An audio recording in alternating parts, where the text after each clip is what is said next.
Today on How to Sublimate, I'm going to show you how to make the Christmas baubles. Print your design using your sublimation printer.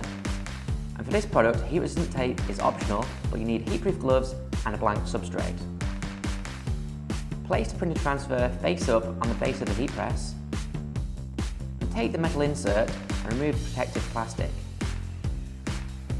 Then place it face down on the printer transfer, ensuring it is aligned within the bleed.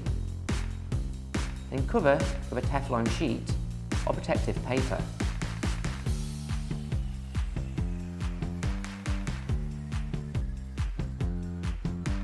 Then press with the recommended time, temperature and pressure. Once the timer has elapsed, open the heat press and remove the Teflon sheet.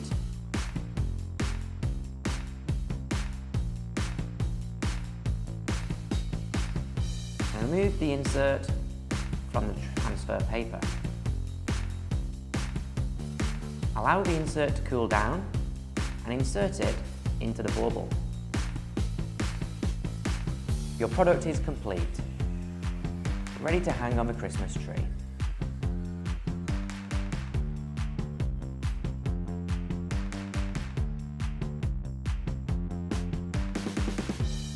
Thanks for watching, and remember full details on how to create these products, including time, temperature and pressure settings, can be found on the GJS knowledge base at help.gjs.co.